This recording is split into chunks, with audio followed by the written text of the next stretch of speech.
Hey, everybody. Welcome into the back room. I'm Andy Ostroy. I've done more for you than your parents, okay?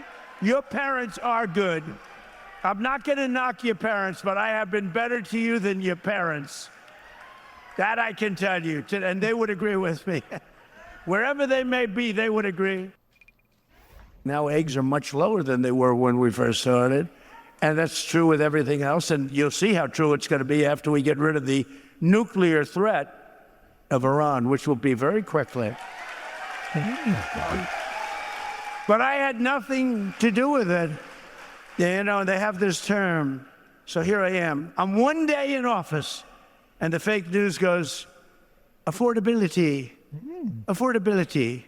I said, what's affordability? What's that all about? Prices are too high. I said, we're here for less than 24 hours, but we've brought down prices. Well, that was Donald Trump at a rally in Michigan earlier this week. We'll talk about that in a moment. We also have Dr. Annie Andrews with us today. She is running to flip the U.S. Senate seat previously held by Lindsey Graham.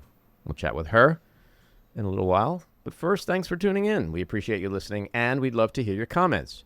So email us at backroomandy@gmail.com and or post on our social media, and we'll read some feedback next time. And if you like the podcast, please rate and review and follow or subscribe, and you'll be notified every time we post a new episode. So let's talk about Donald Trump for a moment. He goes to Michigan, which is a critical swing state. There's a very important Democratic Senate primary next week. So there's a lot of stuff going on. It's also like an epicenter of election integrity. A lot going on in that state. And so the votes of Michiganders is really important. And Donald Trump decides the way to get their vote is to attack their parents and say that he's been better for them than their parents. And then I love when he says, like, he constantly downplays inflation and the prices of everything. He lies, but I love when he says, like, everything's going to come down even more when we get rid of the Iranian nuke threat, which will be very quickly. Mm-hmm. We're now in month 6 of what was supposed to be the 2-week Iran war, right? Mm-hmm. Which started February 28th. Do you think he's like just delusional? Well, he is delusional, but aside from being delusional... Affordability! I'm sorry, I just wanted to say that. It's like groceries. He's not familiar with the word. But it's not just that he's delusional, because he is, obviously. It's also that it's the Roy Cohen school of everything. Yeah. Basically, you lie about everything. You claim that you're a winner when you're not. Mm-hmm. And you claim that something's about to end, like this war, which has no ending in sight. Nobody even knows how it could end. Yeah. Don't apologize for anything. Don't admit you're wrong. And I don't know. There's something that I love about him saying affordability. Affordability.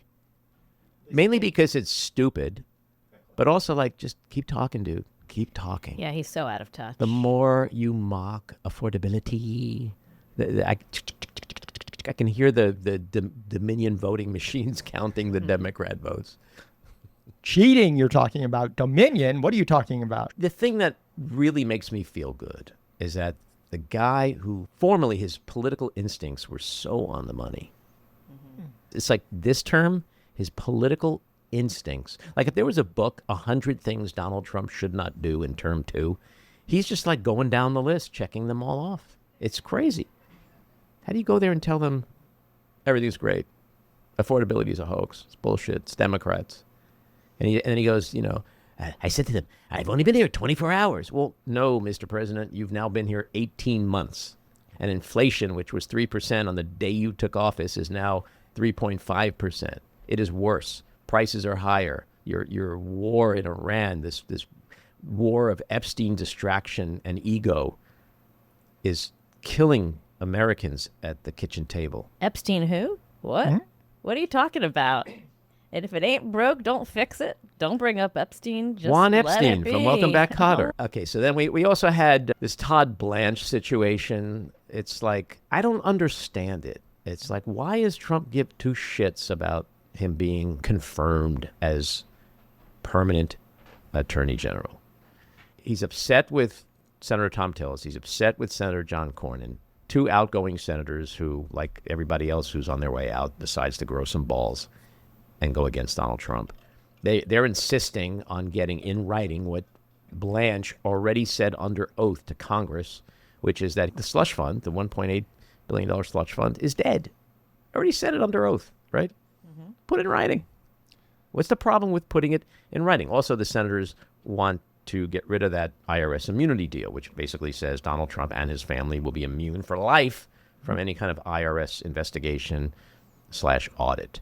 So then Trump says, you know what, I'll just wait till January when Tillis and Cornyn are gone, which is kind of politically stupid because what happens if the Democrats take over the House and the Senate? He's going to face a lot worse. But like, what does it all matter? Just keep him as acting, or because he's already deputy AG, he could just serve as deputy. Like we don't need an AG. Like we're not dealing with a normal administration. This is Donald Trump. Nothing typical or standard matters anymore. So the whole thing just seems like a colossal waste of time to me. I mean, I'm no Clarence Darrow, but when you're not willing to put something in writing, that's not a statement of innocence, right? You're hiding something. It's a tell. Why wouldn't he be able to just go, of course, look, I had Blanche testify under oath. The thing is dead. The slush fund is dead. Give me the piece of paper. I'll sign it. He'll sign it. We'll both sign it. Yeah. I'll have anybody you want sign it. Let's move on. Why can't he do it? He won't do that because what you're saying is true. He knows he's exposed. And he knows he's not going to be president in 28. And he knows that he's probably at least losing the House in the fall and maybe the Senate. And so he needs to be immunized the same way the court has immunized him, from criminal prosecution. So it's obvious what he's doing. All right, let's switch to another story, which alternately infuriates me and makes me laugh hysterically. And that is the never-ending shit show that is Robert Kennedy Jr. Play this Bobby clip. Hi, I'm Robert F. Kennedy Jr., your HHS secretary. Welcome to the Real Food Show. Thanks to President Trump, we flipped the food pyramid and put real food back where it belongs, at the center of the American plate. I'm traveling across America, connecting with renowned chefs to show families how to cook delicious, nutritious meals with real ingredients and all at affordable prices. America, it's time to eat real food. America, don't worry about measles. Don't worry about Ebola. Don't worry about explosive diarrhea. None of that matters because our Health and Human Services Secretary, Robert F. Kennedy Jr., is going to teach you how to cook healthy in his new show. This is what he's using his time, and God knows whose money, probably ours, to make a TV show. He's making a TV show on eating healthy. This is what he's doing when there's the worst measles outbreak in 35 years in this country. Well, this show, I watched it as the resident foodie of this group. Had to catch up on this. Even in that promo, he's lying. He's been saying that he flipped the food pyramid upside I like the down. groovy 70s music, though. Oh, that's pretty good, yeah. I'll go with that. But, we did away with the food pyramid in 2011. Michelle Obama replaced it with My Plate. It wasn't a pyramid. He couldn't flip it because it was gone in 2011. He goes on in this show with one lie after another, which he repeats all the time. One of the most ridiculous lies he says is that the old food pyramid, which he didn't actually replace because it was gone more than 10 years ago, he says that the old food pyramid put Fruit Loops at the top of the pyramid. That's... I gotta say, I kind of agree with him there. Well, I mean, I'd go with Cocoa Krispies. I'd go Captain Crunch myself. Captain Crunch for sure. I mean, if you're going for... Or I do like the marshmallow treats and Lucky Charms. Oh my God, those are so good. They're so good. I mean, if you're going to put something at the top of the food pyramid, that's I what used we to want. take out the cereal and just eat the marshmallow. And it's a whole grain. Of course. And they're magically delicious. Exactly. So I would definitely do that. But he's full of shit. The whole show is full of shit. And even the chef... What did you expect? Of course. But I mean, all of this misinformation is about grifting. Everyone he surrounded himself with, now he's got the peptides he's promoting. 6 of the 8 people on the panel that are going to approve these peptides actually sell peptides. It's completely insane. And everything they're doing is to sell this wellness bullshit to the country. Yeah. Well, Bobby does have his critics. Not everybody's like, hey, Bobby knows everything about healthy food. Play this clip. I hope that everyone finally got to enjoy their entire very delicious beef tenderloins, very Yum. special beef. And I want you all to know that Bobby Kennedy is right here. Personally ran over the cow in his car. No. And he cut it up and he brought it here for you to eat tonight. So it's very fresh. And Bobby also suggested an appetizer featuring his favorite cut of male raccoon roadkill. But we drew the line at that, Cheryl. We said, no, we're not going to do that. We're not doing that. We love Bobby. I'll tell you, it is a piece of work. You think it is fun, but he's a very different kind of a person, I will tell you. Yep. Bobby. Am I being punked? What the fuck was that? Bobby is a very different kind of a person. Just might be the one thing I agree with Trump on all these years. Having watched many of the jokes that jokes I put in air quotes, that was actually the one funny bit that Trump did, as far as I could tell. That was the entire. That was dinner. funny. Yeah. I mean, really, laughing out loud, funny. And look, America, all kidding aside, who else would you rather take advice on eating healthy from than a guy with a freezer full of roadkill? I'm just putting that out there. The other thing I want to just briefly mention is that, we recently saw the very untimely and sudden death of South Carolina Senator Lindsey Graham. His funeral was this week. And, I got to say, when there is a funeral, you really do want the sensitivity, the compassion, the empathy of Donald Trump. Play this clip. No matter how heated things got in Washington, virtually everyone, Republican or Democrat, liked Lindsey. Well, not everybody, but it sounds good. Not everybody. He was a tough cookie, okay? I have to veer from this for a second. He was a tough cookie. As you remember, Lindsey and I did not exactly get off to the best of starts. Running against each other. Back in 2016, Lindsey said something rather nasty on his flight to becoming the next president of the United States. So naturally, I did something that I shouldn't have done. I shared his personal cell phone number with the millions of people that happened to be watching that particular day as I made a speech, a very important speech. That was the beginning of a friendship in a way. But it was Lindsey who had the last laugh, because while I blew up his phone for one day, we became great friends, and Lindsey did not stop calling me for the next 10 years. It was not easy. I love how he says, so naturally, I doxed him. Yes. I put his phone number out there for the entire world to see. And thankfully, only his phone blew up, not his house. I think it's worth pointing out that the first clip we played of RFK was actually at the White House Correspondents' Dinner, which was supposed to be funny. And the second one wasn't at the White House Correspondents' Dinner. No, it was its own version of a roast at a funeral.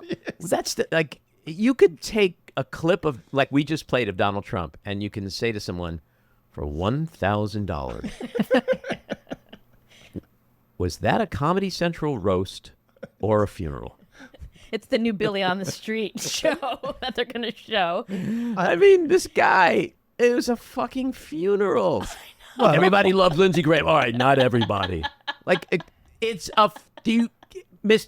a dictionary. Here's the definition of eulogy. You make shit up. This is what people do at funerals. He was the greatest human being. He dedicated his life to whatever. You just make shit up. Donald Trump is like, he just goes in with like truth serum. Like somebody shot him up with truth serum. He may be dead, but you can't make this shit up, kids. Well, you have to wonder if Lindsey Graham had any real friends, because you had Donald Trump and Sean Hannity delivering eulogies for him. And while you heard what Donald Trump did, Sean Hannity was all about sucking up to Donald Trump during the eulogy. Like there was no real friend. I mean, if I were Lindsey Graham's sister sitting there, I'd be like, what the fuck is this? I think there's a lot of us since 2015 have just literally almost hourly have been saying, what the fuck is this? Exactly. It is just Well, they couldn't let his real friends pay. his real friends? Yeah, he couldn't let his real friends. You mean, are you, like, let's speak in code. Are you talking Okay. about his Greenwich Village friends? Exactly. They couldn't go to the South I mean, his His Carolina. Provincetown friends? Well, I think he had friends in bars in Washington, D.C. No other than friend of the show, Cara Swisher, has said multiple times in the last few weeks that she saw him at gay bars all the time.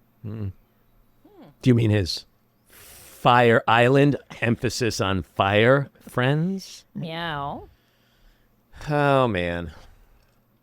You got to laugh, right? Because if you don't laugh, some of this shit is funny. It's very funny. I mean, Bobby doing a how to eat healthy TV show. It's you could be angry and irate that this guy should be focused on fucking measles or whatever. But it's kind of funny that he's doing like, what's the dude, the diners and the guy with the blonde hair and the goatee, Guy Fieri. Yeah, that's who our Health and Human Services Secretary is, Guy would be Fieri. lucky if it was him instead. All right, let's get to our winners and losers. My winner, Fauci. What Republicans did not do at their Senate hearing was introduce any evidence that the 85-year-old lifelong public servant had broken any laws. My loser, Todd Blanche. Todd Blanche is not getting a confirmation vote to be the next Attorney General of the United States. Instead, he's going to spend time complying with a court order that he has to turn over Epstein-related materials. Ouchie, ouchie, stop attacking Fauci. My loser is Trump's Fed chair, Kevin Warsh, for showing his political hackery, and the bond market was having none of it. My winner is ABC. They filed a formal document accusing the FCC of running a thinly veiled intimidation and retribution campaign on Trump's behalf. I've got two losers this week. My first loser is New York City Mayor Zohran Mamdani for publishing the names and addresses of wealthy homeowners, which is a hit list targeting successful New Yorkers for a new tax, which is the very definition of doxing, and which has raised the fear of harassment and violence. This is a really reprehensible decision. My other loser, Ohio Senator Bernie Moreno, who at a Senate Homeland Security Committee interrogation this week of Dr. Anthony Fauci's handling of the COVID-19 pandemic, lashed out with, and I quote, "Here I am sitting in front of you 6 years later saying, who the fuck do you think you were for doing that? It's a total disgrace what you did to this country." That's a U.S. Senator. All right, that gets us to the weekly rant. So, for 5 hours on Wednesday, Senate Republicans grilled Dr. Fauci and treated him like a common criminal instead of the true American hero and patriot he is. Because their heads are so far up Donald Trump's ass, it's a miracle they can still breathe. And because their sole purpose in life is to please Daddy. For over half a century, Dr. Fauci has dedicated his life and career to protecting Americans' health. He served as director of the National Institute of Allergy and Infectious Diseases and was a key member of Trump's White House coronavirus task force, later becoming chief medical advisor to President Joe Biden. And he no doubt helped save millions of lives from a deadly pandemic, the likes of which the world had never seen before. It's easy for Republicans 6 years later to play Monday morning quarterback and question Fauci's integrity, guidance, and decisions. But we all need to remember what it was like during that terrifying period, when we thought we could literally die if we came within a foot or two of another human being.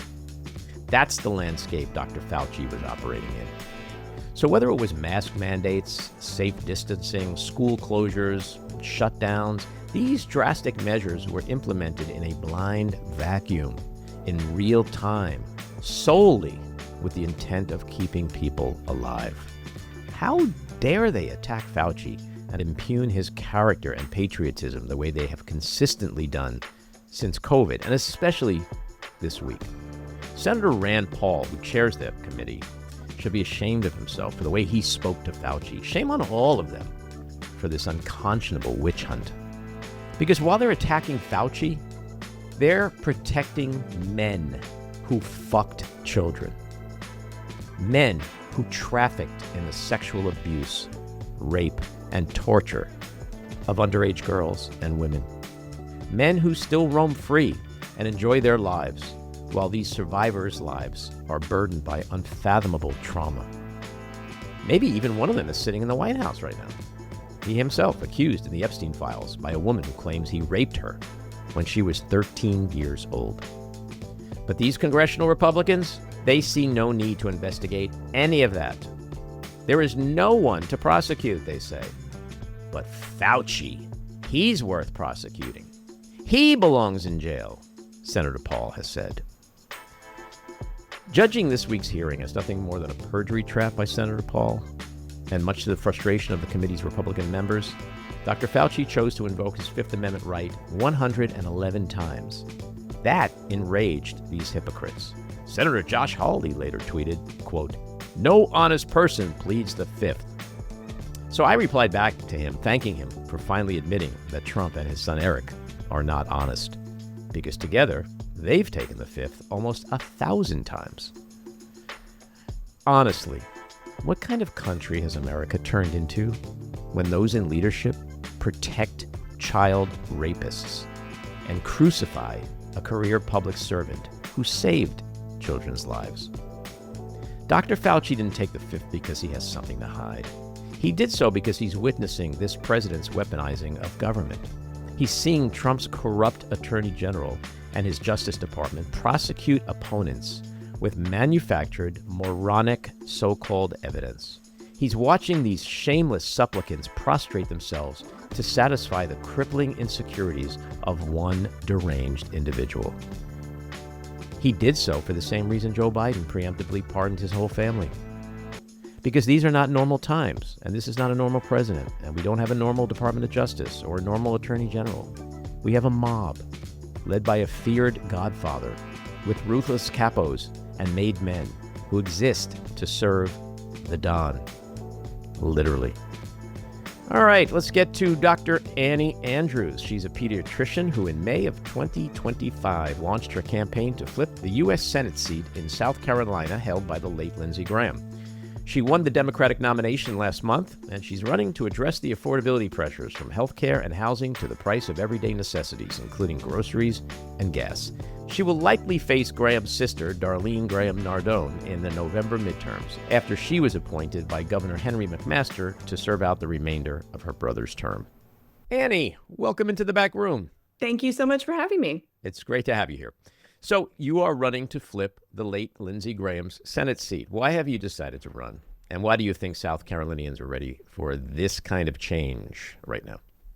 I decided to run after spending 15 years working in a children's hospital and starting to understand the impact of policies on my patients and their families. And as I started to advocate for better child and family-centered policies, I realized that what I was saying was falling on deaf ears and that we really urgently need to start electing people who inherently care about doing what's best for America's kids and families. So that is why I got in this race. I've worked on the front lines of our healthcare system for a very long time, and I know we need voices like mine in any room where healthcare policy decisions are being made.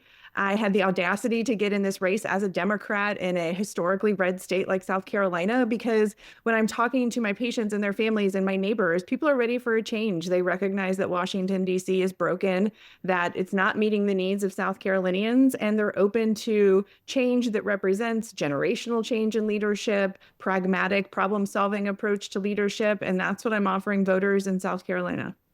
And speak a little bit to the role that Robert F. Kennedy Jr. played in this decision. So I describe RFK Jr. as my professional arch nemesis, and I think the majority of pediatricians across the country would co-sign that description of him. He is nothing more than a grifter and a conspiracy theorist who has been peddling an anti-vaccine conspiracy theories for decades. He is directly responsible for the rise in vaccine hesitancy that we have seen across the country. I blame him for the measles outbreak we had here in the upstate of South Carolina. And the day he was nominated to lead HHS was the day that I really started seriously considering getting in this race. When you think about the fact that the Ebola outbreak is the second deadliest ever and in record time. Here in the United States, measles cases have hit a 35-year high. We're still dealing with cyclosporiasis. Yet, HHS Secretary Kennedy is busy now making a TV show. Right? I mean, how unfathomable is it and dangerous that he is in charge of America's health? Unfathomable is an excellent word to describe, I think, the way the majority of physicians, not just pediatricians, the majority of physicians and scientists in this country feel about RFK Jr. ascending to lead our nation's Department of Health and Human Services. He is such a quack. He is an unserious human being who is grifting.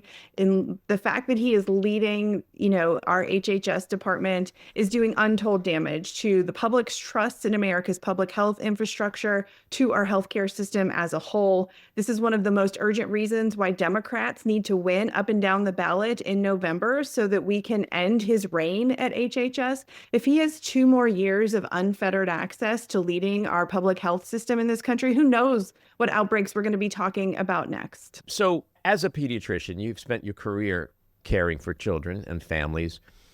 What did you see in exam rooms and hospitals that perhaps convinced you that the best way to improve people's health was to become a U.S. Senator?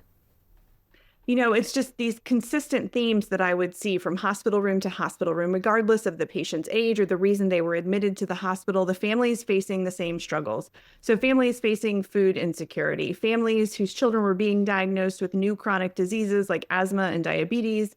And while I, as the physician, would explain the treatment plan to the parents, they'd have to say, well, how much is that inhaler going to cost us? Or how much is that insulin going to cost us? In every children's hospital in this country today, there are kids who are admitted in the throes of mental health crises because their parents could not find mental health resources in their community. In every children's hospital across this country tonight, there will be sick children who spend the night in their hospital room alone because their parents have to leave their sick child's bedside to go work their 3rd shift job just so they can hope to make ends meet at the end of the month. And then the majority of pediatricians, including me, have cared for American children with bullet holes in them. So policy failure after policy failure after policy failure, it becomes very, very clear what our nation values. And right now, our nation's budget, our nation's federal government does not value doing what's in the best interest of American children, and that must end. You originally entered this race expecting to face Senator Graham. There's now a dozen candidates running for the party's nomination in a special August 11th primary, including Graham's sister, Darlene Graham Nardone, who you may likely face in November. How has his death changed the tenor and tone of this race and your campaign? It was a profound, really unexpected, shocking development. Lindsey Graham has been a political fixture in South Carolina since I was in 8th grade.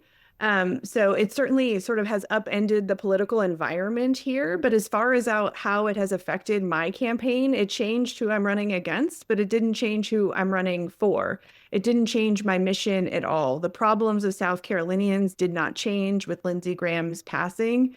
And what it has done is provided me this opportunity to be the adult in the room right now, while these 9 technically qualified GOP candidates are racing to the right to earn their party's nomination. I am fully in general election mode, taking my message about how we should fix America's broken healthcare system, address our cost of living emergency, and root out the corruption in Washington, D.C. And I'm talking to the general electorate. I'm talking to those persuadable independents and center-right Republicans who understand their party has left them. And the stuff these candidates are saying on TV every day is just so extreme, and it will not play in a general election. So now I have this opportunity, as I said, to be the serious, pragmatic adult in the room. And I think that's ultimately going to prove to be very beneficial to what happens in November. Yeah, and I mean, what happened to Senator Graham is so unusual, and it creates such a unusual landscape.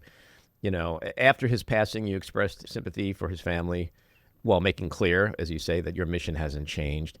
Talk a little about that tricky landscape of honoring his legacy as a public servant, while also, as a candidate running for his seat, highlighting his shortcomings and making the case that South Carolina needs a different direction right now. Yeah, I think some people were surprised by my statement immediately after the news broke. But for me, I'm a human being. We're all human beings. I'm a physician who's been at the bedside of children while they are dying. And I think his death was a reminder that life is bigger than politics and that life is really fragile. And in that moment, in those moments after his passing, I thought it was an important time for me to rise to the occasion, to be the leader South Carolina deserves and not focus on what Lindsey Graham and I disagreed on, but just focus on the humanity of the moment. And, this campaign was never about one person. Of course, as a strategic candidate challenging a deeply entrenched incumbent, I was talking about my opponent every day, but it really wasn't about him. It was about failed Republican leadership.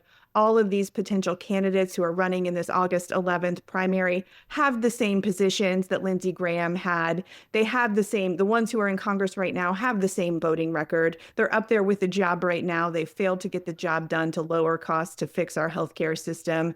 So yes, I don't talk about my former opponent anymore, but I do talk about failed Republican leadership and the need for change and the need to elect someone who can govern effectively from the center. That's what we've lost in the federal government. The right is so far to the right, and we're seeing in the Democratic Party people so far to the left. We're never going to be able to compromise if we're talking over each other from the two extremes. We need leaders like me who come from professions where we don't have the luxury of just arguing about problems. We actually have to solve the problems in front of us, who are willing to compromise and govern from the center so that we can actually move this country forward. Mm-hmm. There are really close Senate elections in other states, surprisingly, like Texas, North Carolina, Ohio, Iowa, Maine, etc. It's an unusual year for a lot of reasons. As you mentioned before, Democrats have typically struggled statewide in South Carolina for years because it is a solidly red state. What do you think makes this election cycle different? And why do you believe this race is genuinely competitive despite the state's recent voting history? I mean, the number one reason I believe it's competitive is because the smartest person on my team, my pollster, has told me it's competitive. Before Lindsey Graham passed away, we had a poll that showed me in a statistical tie with him, a 23-year incumbent senator. We were in a statistical tie, and on the informed ballot, I went up by 3 points. And the reason we were so competitive in a state that Trump won by double digits is because I am appealing to center-right non-MAGA Republicans and independents. In this poll, I was overperforming a generic Democrat by 25 points with center-right Republicans and by 19 points with independents. 1 out of 5 non-MAGA Republicans were already planning to vote for me. And it's because voters see me as who I am, which is a serious, professional, intelligent, well-spoken human being who is a doctor and a mom first and second, and a little d Democrat after that. Because I don't approach this from a typical partisan lens. I approach it as someone who's worked in a different profession, who understands the impact of policy and therefore politics on our healthcare system, on our kids and families. And so, there is a lot of talk about all those other Senate races you mentioned. But once I have a new opponent, once we have a new poll that shows that I'm tied with that person or ahead a little bit with that person, and Cook Political shifts this race, we're going to be getting all that national attention as well. Because in this political environment that is so favorable to Democrats, now that this is an open seat, and with me and my background as a non-career politician, this is going to be one of those races that will determine the control of the U.S. Senate. And what about outreach to MAGA? You mentioned non-MAGA, but, these are folks who feel betrayed by Donald Trump's failed promises on affordability and inflation and Epstein. We still don't have one prosecution. The war, which is now in its 6th month and dragging down the economy. Might it be a time where not all of them, but 5 to 15, 20%? I was talking to Miles Taylor the other day, and he raised a really interesting point. He said when Donald Trump's approval goes from the low 40s to the low 30s, it can only have happened for one reason, and that is he's now starting to lose some of the MAGA base. And I think is that an opportunity for you and other Democratic candidates? Yeah, I think it is. I especially on the war front, and because of Lindsey Graham's role in this war with Iran, that was something I was hearing a lot from voters on, and that was the reason Lindsey had drawn such a competitive primary opponent himself in our June primary. He had to spend $13 million just to win his primary, and that was from the right. That was the MAGA wing of the party who was mostly upset about the things you just outlined, primarily the war, because they don't see that as America first, and also the Epstein files and Lindsey Graham's defense of, not releasing the Epstein files. So I do think there is a lane there. I think what we saw in some of these Trump elections where there were these like secret Trump voters who we didn't know were going to show up and vote for Trump.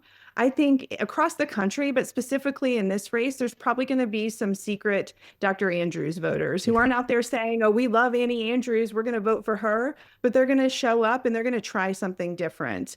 The MAGA wing of the party was very upset with Senator Graham. And by proxy, I think they're very upset with the sister being shoved down their throats. They see this as nepotism. They see this as more of the same, and they don't like it. And so that's why this primary that's going to play out really through August 25th, because there will be a runoff, is going to be so ugly on the right. And it provides me this opportunity to be talking to the center. And if I'm able to gain some of those MAGA Republican votes along the way, just because they're ready to try something different, then I'm happy to have them. I will govern for everyone. I will be a senator for everyone in South Carolina, regardless of if they voted for me. That is going to be my ethos in the Senate. When you're out campaigning, what are the top 2 or 3 issues South Carolinians bring up to you? And are they different from what we hear from voters nationally?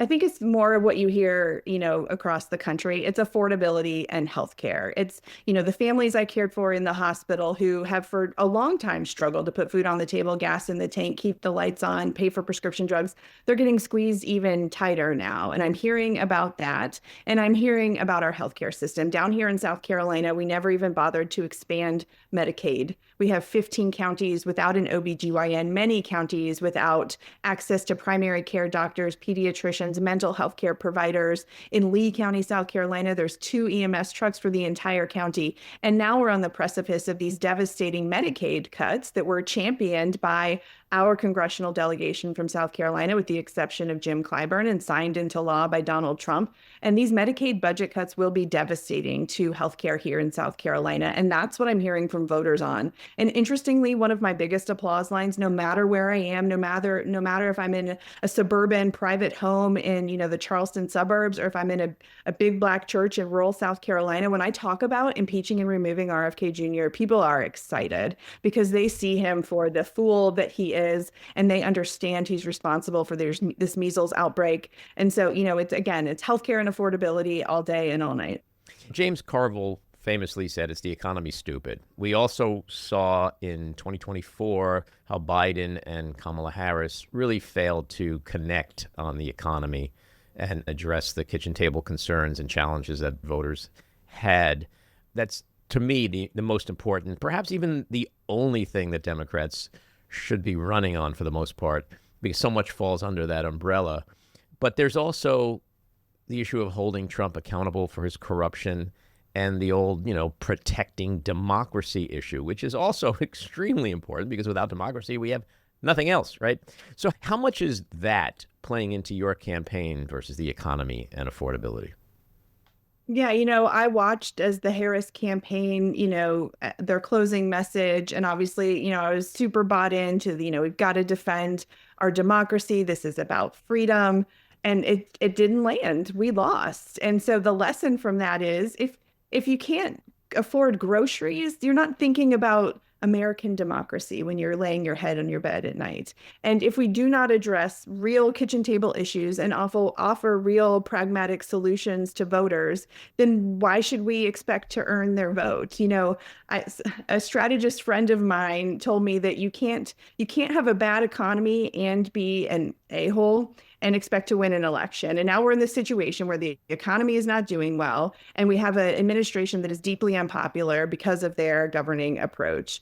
And that is an opportunity for Democrats only if we smartly seize the opportunity and actually talk about our economic agendas. And so that's what I've been doing. And yes, freedom and democracy are critically important, but those are not the issues people are thinking about when they walk into the voting booth. Yeah, well, it's funny because the Democrats were criticized a couple of years ago because we were trying to convince people that autocracy is bad. And a lot of people don't even know what autocracy is. But now we have Republicans trying to talk to them about Bolshevism. And it's like, okay, why don't we let the Republicans talk about Bolsheviks while we just go affordability, affordability, affordability, right? Gas prices, grocery prices, healthcare, premiums, housing, the housing crisis. Let's just talk about that only and let these lunatics yap about Bolshevism. And then maybe the results will be different. Yeah. And I do like to go into the belly of the beast and talk to, I did a conservative radio talk show this morning. And, when they talk about these culture war issues, which is what Darlene Graham's ads are all about, it's like no one listening to this show is thinking about that issue when they're worried about how much it's going to cost to fill up their tank, Right. or they're driving to work over a bunch of potholes and they're worried about the bill they're going to get from their doctor's visit earlier this week. So it's disrespectful to voters, frankly, for Republicans to be spending so much time talking about these culture war issues. And we know the only reason they're doing that is because they have no legislative record to run on right now. So myself and any other Democratic candidate who wants to win in November needs to constantly pivot the conversation back to the issues at hand, which is affordability and healthcare. Many elections right now are being won and lost on the subject of Israel and Gaza. So how are you addressing this hot button issue? Where do you stand on all this? Yeah, interestingly, it's not an issue that voters in South Carolina are bringing up. I can count on one hand the number of actual South Carolina voters who have talked to me about this issue, and I've been campaigning for 14 months. So I like to pivot the conversation back to South Carolinians and what South Carolinians need. But I recognize I'm running for the U.S. Senate, and people deserve to know where I stand on the issue. And where I stand on the issue is that October 7th was a horrific terrorist attack. America needs to find a way to return to its position of moral authority on the international stage so that we can actually do everything possible to prevent future terrorist attacks from terrorist organizations like Hamas.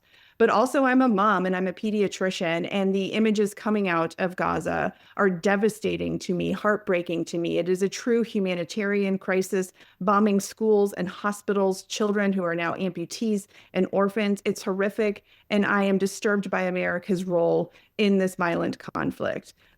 I believe that as an American right now, I would very much like to be separated from the actions of the Trump administration. And I believe that many Israelis would very much like to be separated from the actions of the Netanyahu administration. And that is how I see it.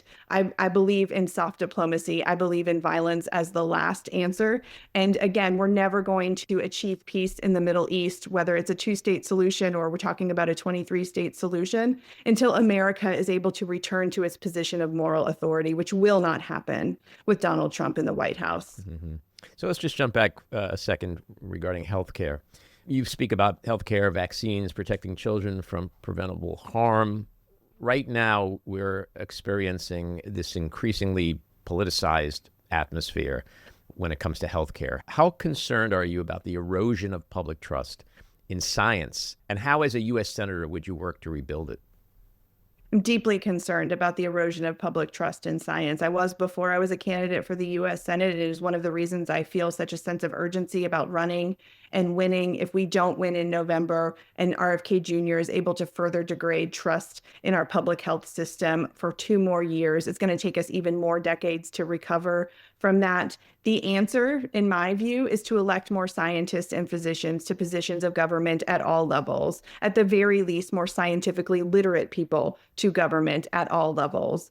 It's, I partially blame my profession as a pediatrician for the role RFK Jr. has played in spreading disinformation, because for so long, he and his army of followers infiltrated, the places where people are, which is our social media algorithms, spreading this false information, this disinformation. And for far too long, pediatricians and other healthcare professionals were absent from those spaces because we didn't think we needed to be there. And then when we showed up in those spaces, we showed up way too buttoned up and way too professional sounding, and we didn't break through. So doctors and other healthcare providers have to find a way to use our own, position of authority on these issues to counteract what we're seeing from RFK Jr. and his army of followers on our social media algorithms. But, I never thought I would be a politician. I never thought I would be qualified to run for the U.S. Senate, but it is abundantly clear to me that we need more people like me with my professional background, with my lived experience on the front lines of our healthcare system in these rooms where healthcare policy decisions are made, and to push back against this disinformation that is eroding America's trust in public health. Yeah, in theory, I totally agree with you. Unfortunately, I think we have to qualify what you're saying a little bit further, because it does become political.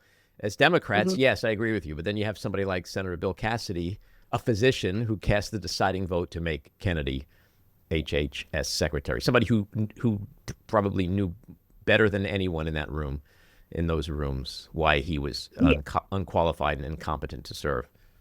Yes. And I think that is so disheartening for me and so many other physicians, to watch physicians like Senator Bill Cassidy he knew that vote was wrong. I mean, he's a hepatologist, for crying out loud. And he voted to confirm the guy who then completely disrupted the administration of safe and effective hepatitis B vaccines, which prevent chronic liver disease and liver cancer. So Bill Cassidy knew what he did. And even though he did it for political cover, he still suffered political consequences for not falling in line enough with Donald Trump. And he got a Trump-supported primary challenger, and now he's not going to be a senator anymore. So I think hopefully it was a good lesson for Senator Bill Cassidy and anyone else who's willing to sell out what they know from their professional background to be in the best interests of America's public health.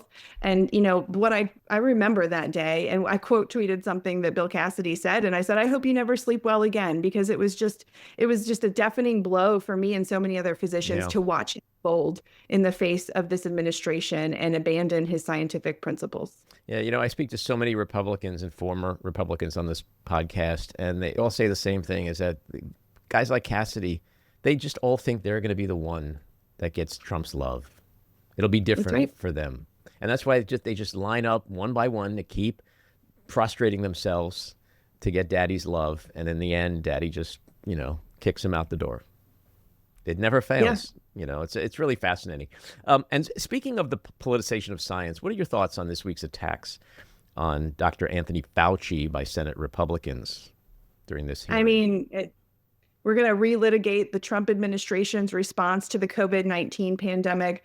I like to think back to those early days of the pandemic that were terrible and so fearful, so full of fear for so many of us, as just citizens, but also as healthcare providers, when the common enemy was the virus, and we were all joined together to fight the virus together. And then within a matter of weeks, our political system sowed this division, started fighting each other, and forgot that the common enemy was the virus. I think it's absurd that we're wasting any of our federal government's time talking to Anthony Fauci right now. I think back to my position as a pediatric hospitalist during the COVID-19 pandemic. I remember specifically a little boy I was caring for who had special healthcare needs. He had a feeding tube. He had seizure medications. I met him and his dad at his bedside, and I had to discharge this little boy from the hospital from his COVID-19 infection before he was really medically ready, because he had to get home to attend his mother's funeral, his mother who passed away from COVID.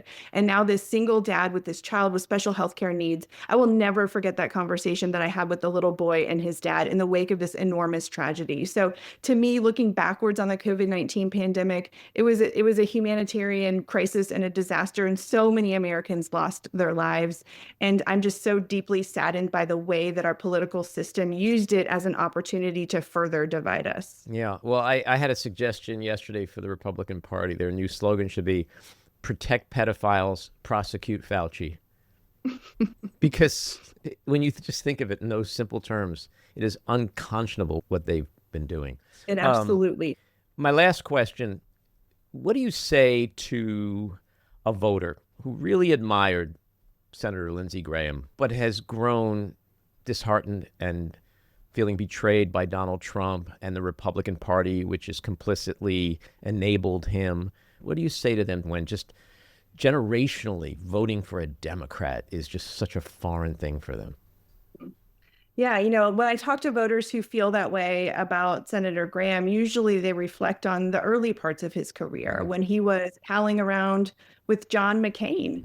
And I agree with them that we need to get back to an era like that in American politics where people were willing to work across the aisle. And what I say to these center-right Republicans, like my own dad, who is a South Carolina voter, is that your party left you. I'm not asking you to leave your party. I'm not asking you to become a Democrat. I'm asking you to recognize that your party has left you. And the only way to get your party back to the Republican Party you want it to be, where they can govern effectively with Democrats from the center, is to punish them electorally from the way that they have drifted. And you do that by showing up in November 2026 and voting for a Democrat, maybe for the first time in your life. That doesn't mean you're now a Democrat. That doesn't mean in 2 years you have to vote for a Democratic president. It just means that you need to tell your party you are not happy with where they are. This is how you express that. And if Democrats win in states like South Carolina in November 2026, I guarantee you the Republican Party is going to self-correct because they want to win elections. And if they lose the state of South Carolina, they're going to recognize that the path they are on is not electorally beneficial to them anymore. So I urge those folks to find the candidate who aligns most with their values and to use this opportunity in the voting booth to tell your party how you feel about where they have gone. Annie, thank you so much for all the work you've done over these years in your career. Thank you for getting into this race and wanting to enter this, I call it a cesspool of Congress, but to fight for South Carolinians and by extension, every American. Good luck with the campaign and come back and chat with us before the midterms. I will. Thank you so much. All righty, take care. This episode was produced and edited by me, Andy Ostroy. It was co-produced by Matty Rosenberg and Jen Hammoud for Radio Free Rhiniecliff, with additional editing by Matty Rosenberg, music by Andrew Hollander, and graphic design by Cricket Lengyel. And with a special thanks to our sponsor, The Epicurean. Again, thanks for listening. Please rate and review wherever you get your podcasts, and subscribe to the Backroom with Andy Ostroy YouTube channel, where you can watch full videos of our interviews. See you next time.